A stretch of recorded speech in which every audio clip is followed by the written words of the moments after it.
Race and ethnicity are the most important elements to discuss when we are trying to conceptualize or understand immigration, particularly when we talk about the politics or the social significance of immigration. Can look at how race and ethnicity play a role. Here is a set of panels. You can see panels like this throughout Latin America, but there are also a number of really good examples in museums.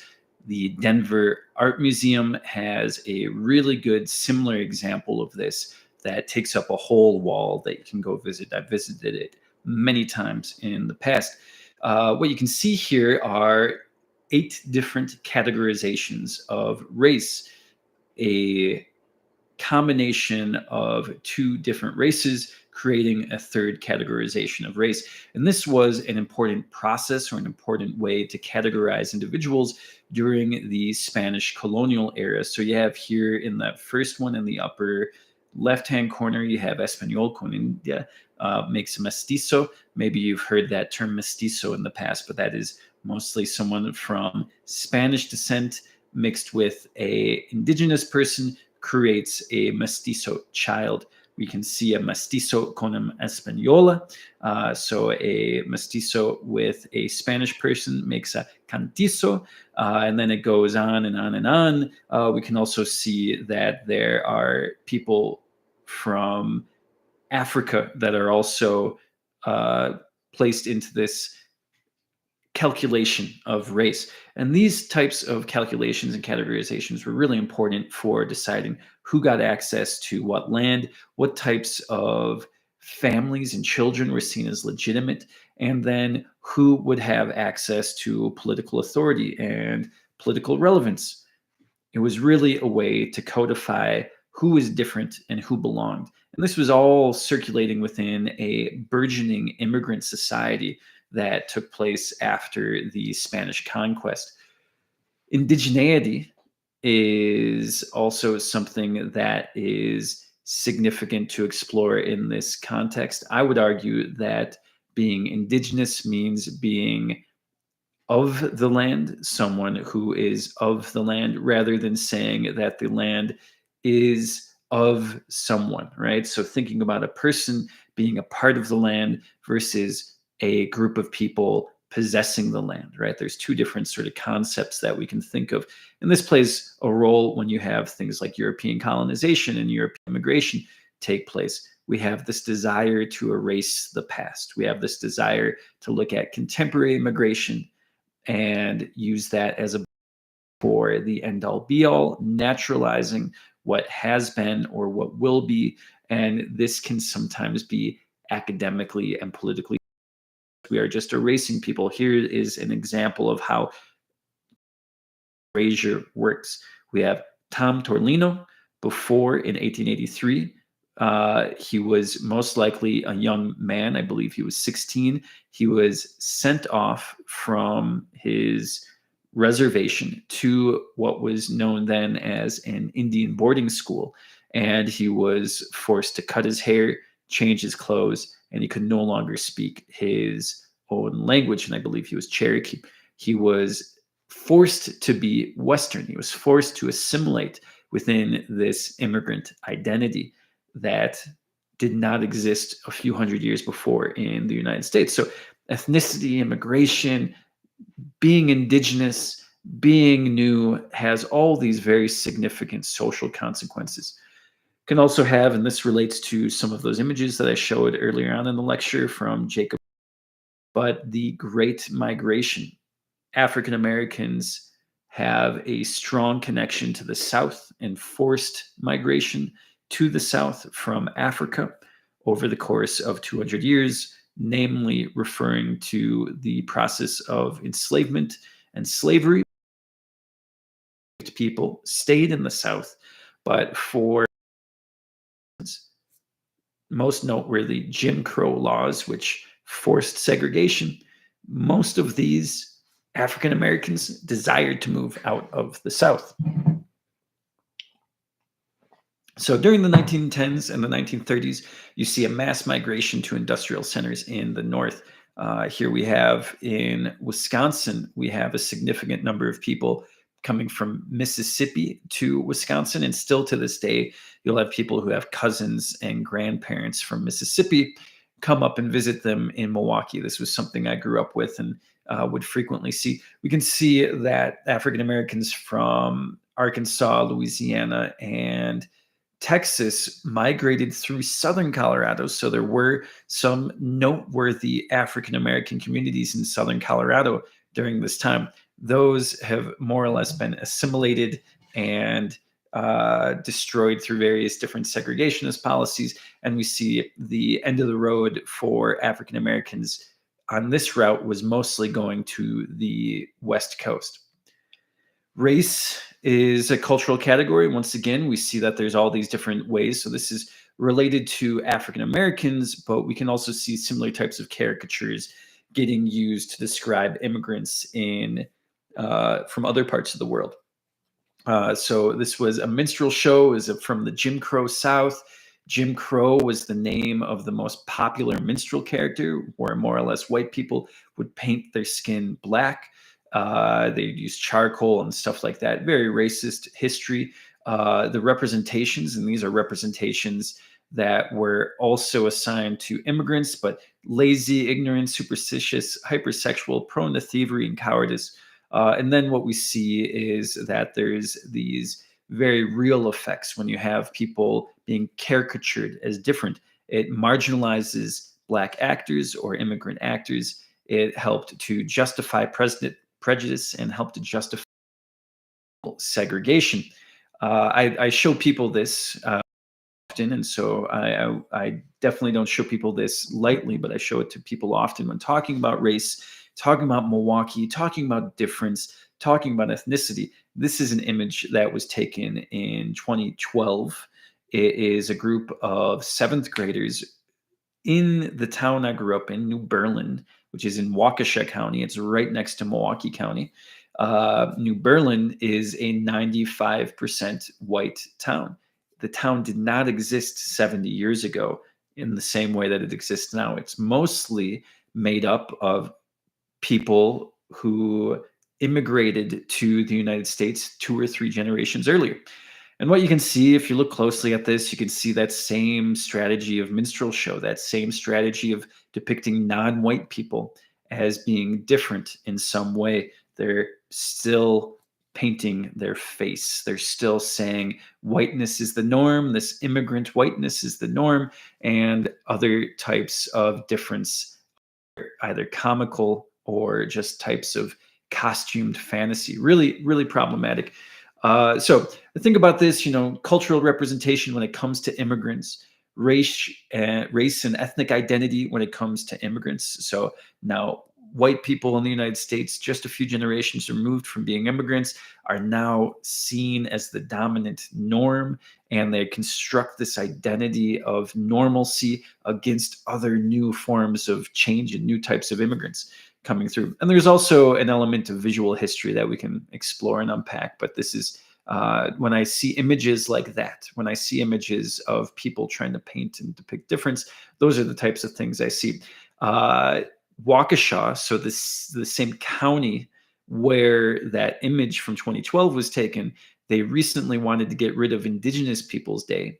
And instead, they declared that it was going to be Leif Erikson Day, which happens to also be the same day that Columbus Day took place in 2023. So we can see this idea of an immigrant identity, a European identity being solidified in rural Wisconsin or suburban Wisconsin, and doing so in a way that erases Indigenous identity and erases any African American presence, saying this is Leif Erikson Day, this is the Viking Day, this is the Northern European history that we promote here in Wisconsin. We don't want to associate our city with other types of immigration. Even Columbus Day, Italian Americans are not going to be able to have a voice in this context. Waukesha's place in general, they sort of have some issues with prejudice. They banned this Miley Cyrus album because it had a song that was called, let me see, Rainbow Land, and it was a very nice, friendly child song, a child-friendly song about accepting other people's difference. A grade school teacher in the same school said, uh, uh, "We're going to sing this in our kindergarten class." And all the parents got really upset, and they got the song banned, and the teacher fired. So, thinking about difference, just another thing that makes Waukesha sort of interesting. It's where the Slender Man killings took place, or stabbings took place. There was no killings. Two young girls lured a friend into a gazebo in a park, and they tried to summon this fictional ghost-like character, Slender Man, who was going to protect them from bullying. So those aren't necessarily those other two, Miley Cyrus and the Slender Man, don't really have a lot to do with immigration necessarily, but just to paint sort of this cultural space that you're living in when you're living in this 90% white town that wants to focus on one specific immigrant identity and close off all these other different possibilities. It's also sort of a symbol of segregation in many different ways. Unfortunately, a guy from Milwaukee came to Waukesha in 2022, and he was someone who was obviously mentally ill. And he had already just been let out of jail for running over his partner, with his romantic, the child with, running over her with a car. He went to Waukesha, which is one county over, and he got in a fight with her again, and he fled the scene, and he ran into a Christmas parade and ran a bunch of people over and killed a bunch of people. And he's an African American man. And in this very white town, you start seeing a whole lot of real racist commentary come up. Who are these people coming in from Milwaukee? Who are these people flowing into Milwaukee? They are upsetting the standard procedure, the standard way of being in Waukesha. And so there's this idea of people being welcome and people not being welcomed. Uh, Daryl Brooks unfortunately committed a heinous crime, and he is now seen as a symbol of why Milwaukee should not be sending their problems to Waukesha. Unfortunately, very problematic thing. But thinking about immigration, thinking about boundaries, thinking about who belongs where, this is just sort of part of the profile of Waukesha County, anti-immigrant, anti-non-white immigrant Waukesha County. Uh, Milwaukee is also home to several different hate groups, and specifically New Berlin, where that high school yearbook picture where people were using blackface is also home to the neo-Nazi headquarters of the United States. At least it was for a while. George Lincoln Rockwell had lived there. And this is a place where they advocate suburban white nationalism. So the idea that there is a European identity to Milwaukee, this place that was once indigenous, that has a longer history of both immigrant identity and non-immigrant identity, that somehow one specific type of immigrant community or immigrated peoples belongs there, right? So it's pretty problematic. So there's this myth of whiteness, we being this catch-all name for all these different immigrant groups that came into the United States in the 1910s and 1920s.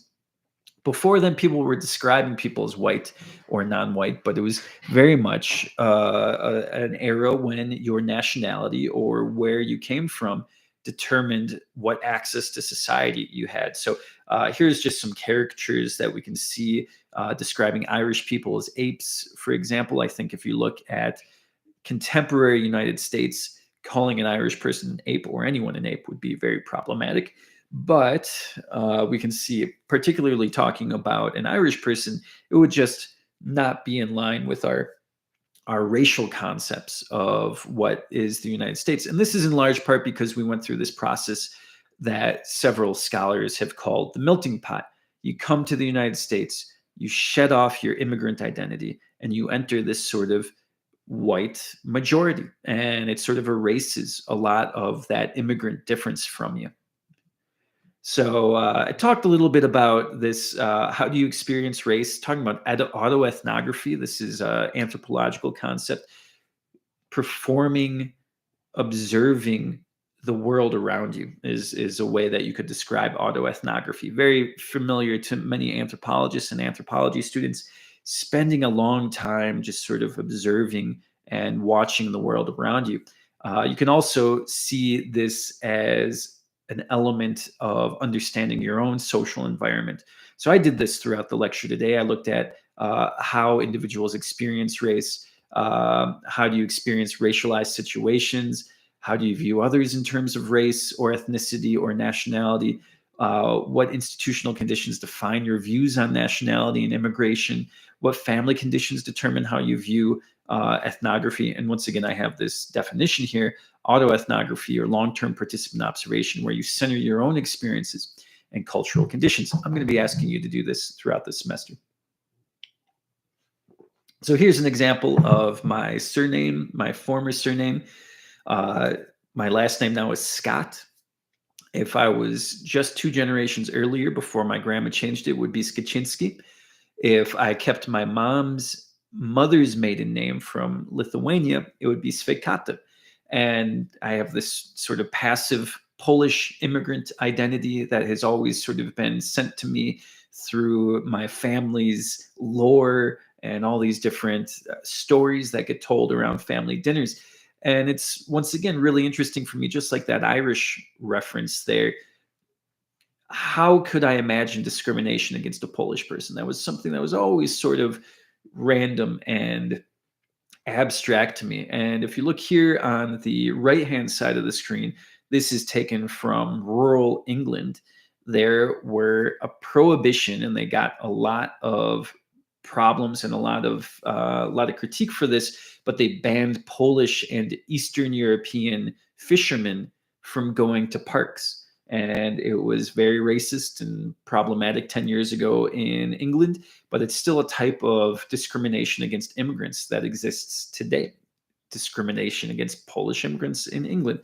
But you can also look and see that there is in Poland a great deal of discrimination, that there is still areas where Jewish people are discriminated against, where Romani people are discriminated against, and where non-white people would dare not to visit. So, in this respect, this prejudice seems to be a pretty keen instinct of individuals in power. This fear of immigrant individuals coming in and disrupting the norm seems to be something that we can describe and view throughout time.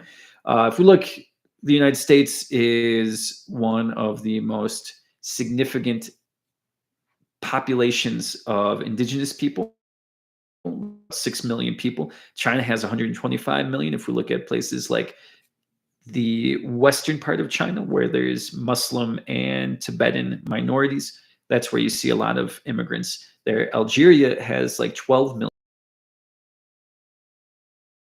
throughout Africa as well. So this indigenous population, this population that existed before colonization. So even as we're talking about immigration, we got to consider these immigrants that are displacing a indigenous population. And now, if we look, most of the time, immigrants have this also very precarious position in the world. And it is often another type of instinct to erase your immigrant identity, or to hyper focus on one type of immigrant identity to help develop that dominant ideology. So this is all very complex, really being self-reflective. I spend a lot of time in Brazil as well too, and we can just see how race and ethnicity play out in different national settings. So I spoke a lot about the United States, about race, ethnicity, and nationality. We can see the same thing happening when we go to Brazil, but there's different terms and there's different ideas. So if we look here in Brazil, there is different definitions on your census. 47.3% of individuals describe themselves as white or branco. 43% define themselves as pardo, which is sort of like mixed. You have 7.6% describe themselves as black or pretos.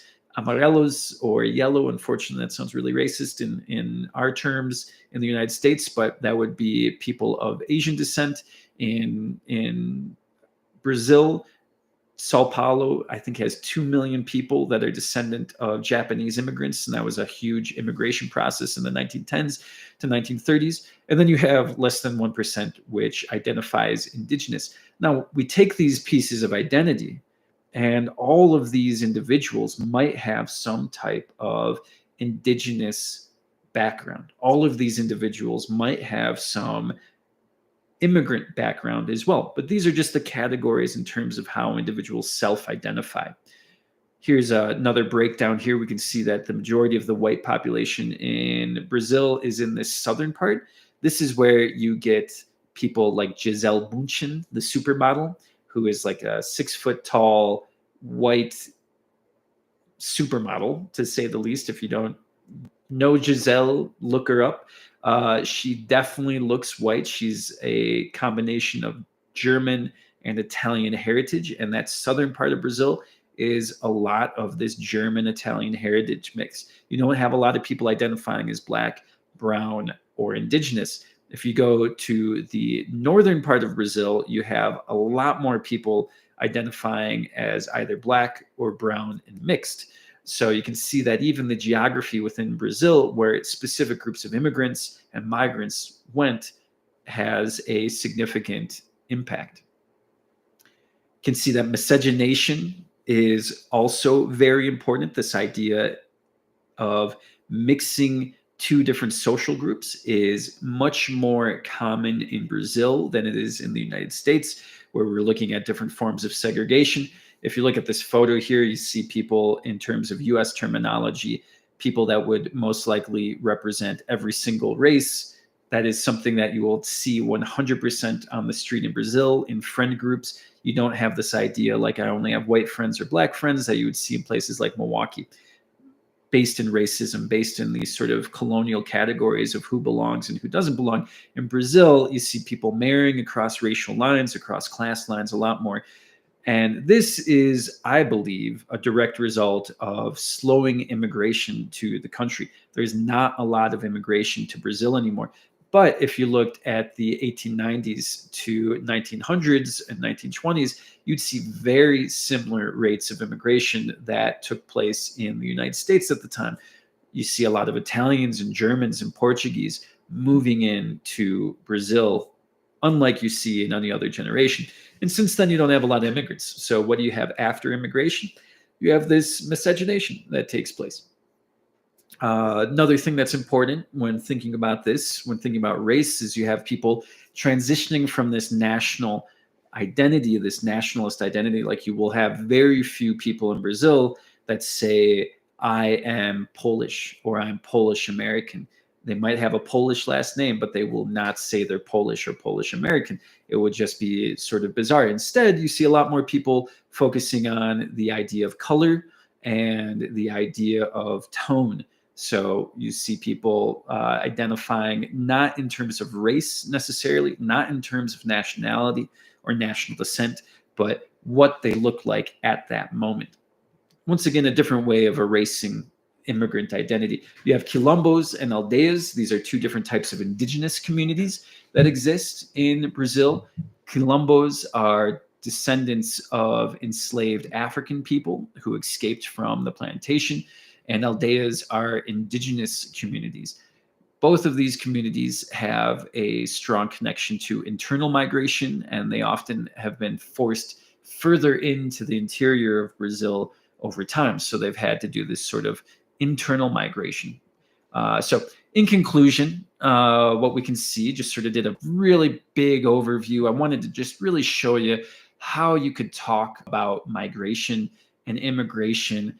There's all these different places that we can see it take place. These are just some of these self-reflexive moments that that I want you to consider. Just a few other things thinking about race and migration. This is reconstruction of the oldest person from England called the Cheddar Man about 10,000 years ago. They believed he had dark skin, light eyes, and dark hair.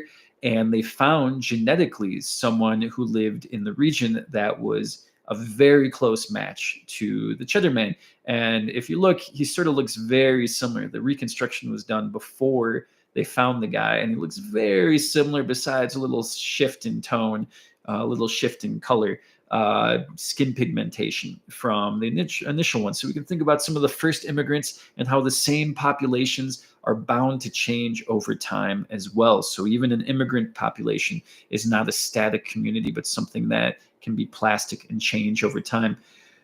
This brings me to the article for this week.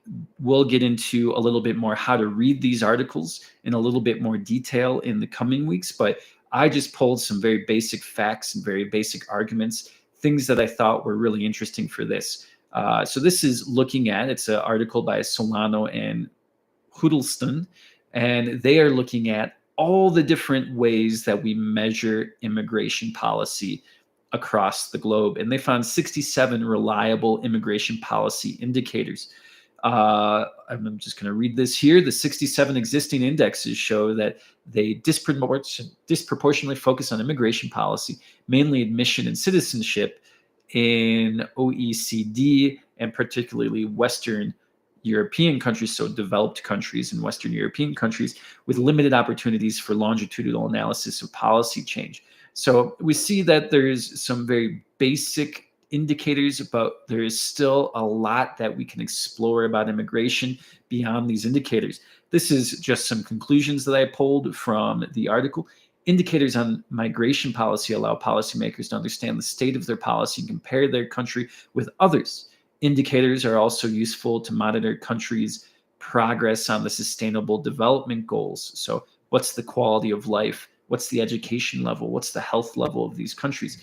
Comparability has been partially hampered by focus on Western countries, so Europe, the United States, Australia, to allow for comparison between different countries. For example, developing and developed countries, researchers should widen the geographical scope of existing indexes. Researchers creating new sets of indicators on migration policy should focus on understudied topics, for example, immigration and governance, to increase the information available to policymakers. The temporal coverage of indexes should be expanded to employ a more historical and longitudinal perspective. So not just what happened this week or this year, but what is happening over time. Researchers should make their data available in open access to allow other researchers to build on existing projects and avoid risk of duplication and produce more solid findings. This is just a very practical research element. We need transparency in how we collect and share data. Researchers should also cooperate to create repositories of data and sources for hard to gather information, for example, on migration policy, on migration trends and integration outcomes, and on best practices and migration policies. This would allow researchers to provide policymakers with clear results and analyses on the addressed phenomenon. So we get some really good overview. When we're talking about the study of migration, this article is looking at all of the studies that are being done and making some really important suggestions. Mainly, we need to look at immigration over time, and not a lot of policymakers are looking at that. We need to look at non-Western places. Majority of immigrants come from non-Western countries, so why aren't we looking at non-Western immigration statistics? And then we also need to make this stuff transparent, because we need to inform policy somehow. And having this data hidden under lock and key is not going to allow us to develop really good immigration policy. These are all really aligned with some of the core components of the course, looking at what are some of the various flows, what's the everyday reality, and what's the policy conditions. Those are three themes that I'm going to be returning to almost every week throughout the course, and the course is structured around those themes. Just some charts that were in this article here. We have frequency of migration macro dimensions. So we can look at the macro topic of this specific index, and we can see immigration, so inward immigration. We have emigration, outward migration, and then we have governance. And then we can see frequency of immigration areas, so the specific analysis of specific subtopics: admission, integration, residence and citizenship, and expulsion and return. We can see that in the majority of these indices, not every single one of these subjects is covered. Frequency of immigration sub-areas that are covered within these indices. So economic and labor migration we see is important. Education is also an important type of immigration. Family reunification is essential for understanding a lot of the chain migration that comes to the United States. So one family member becomes an anchor and then brings in other family members over the course of decades. Once again, education, labor market, social inclusion, political participation. Immigrants tend not to have a lot of easy access to political participation unless they go and get citizenship in a specific country, and that can be very difficult for individuals. Healthcare, anti-discrimination laws. We talked a lot about discrimination. Past the citizenship, is it easier or difficult to become a citizen? Is it easier or difficult to get a residency permit? And what is the practice of individuals leaving and going, coming and going? Being a migrant, a permanent migrant, means that you might have to go back to your home country every once in a while.